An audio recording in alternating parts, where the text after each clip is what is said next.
Hello, my name is James Trevino, and today I'm going to be speaking to you about New Zealand, the land of the long white cloud. First, we will cover New Zealand's major industries and then move towards political and infrastructure issues that you may have to deal with in order to do business there.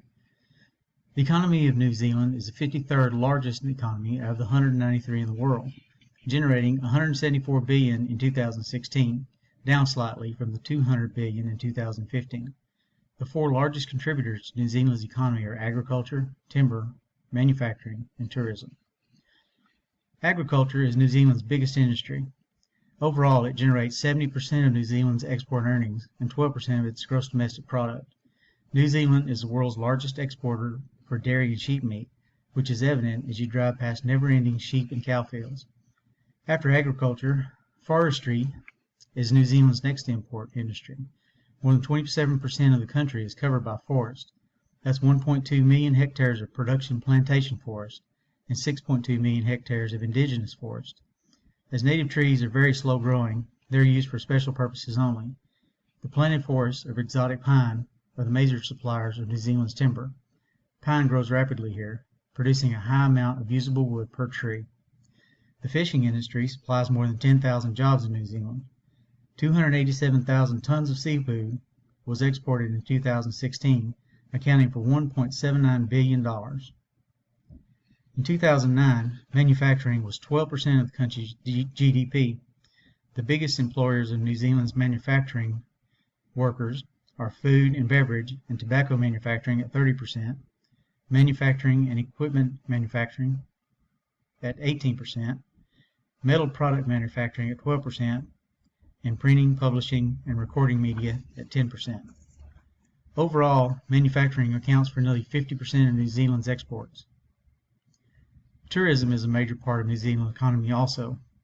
In fact, it is the top earner of foreign exchange, generating 65.2 million New Zealand dollars per day. The New Zealand Tourism Board does an excellent job of developing facilities while maintaining the natural and cultural aspects of the country.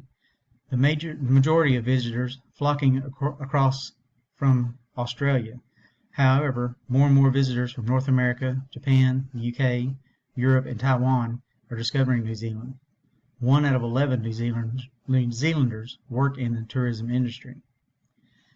Next, we'll talk about political issues you might have to deal with as you embark on your journey in New Zealand.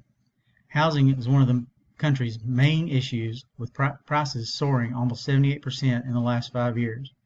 It has become increasingly difficult for not only lower-class workers, but also middle-class managers to find and keep sustainable housing they can afford. This has led to people living in cars and tents with no running water or electricity just to survive, and will undoubtedly become an issue with employees that you work with or work for you. The government, concerned primarily with free trade and economic liberalization, has favored an immigration policy that brings in large numbers of working immigrants, both as residents and on temporary work visas. This number rose to over 200,000 last year and will impact your workforce greatly in the years to come. And with the new elections coming up in September, these policies are likely to change, with the opposition Labour Party looking to change everything. Countries around the world face an acute need for new or modernized infrastructure. New Zealand is no different in this regard. While New Zealand's overall ranking has improved slightly to 17th out of 144 countries in the World Economic Forum's Global Competitive Report, the ranking of its infrastructure has dropped to 29th, and inadequate supply of infrastructure has once again been listed as the most problematic factor for doing business. There will be an ongoing need to recruit skilled workers from overseas. An internationally competitive immigration system is important to offset skills and labor shortages. If New Zealand's infrastructure needs are to be met in a timely fashion, ensuring an adequate supply of technically skilled labor is a matter of strategic importance. Lastly, we will talk about taxes in New Zealand. Taxation in New Zealand is collected at the national level by the Inland Revenue Department on behalf of the government. National taxes are levied on personal and business income and on the supply of goods and services. In the 2010 New Zealand budget, personal taxes were cut, with the top personal rate reduced from 38% to 33%. These cuts gave New Zealand the second lowest personal tax burden in the OECD. Only Mexico's citizens have a higher percentage-wise take-home portion of their salaries. The income tax rate for corporations, including subsidiaries of overseas corporations, is 33% and is applied to aggregate income.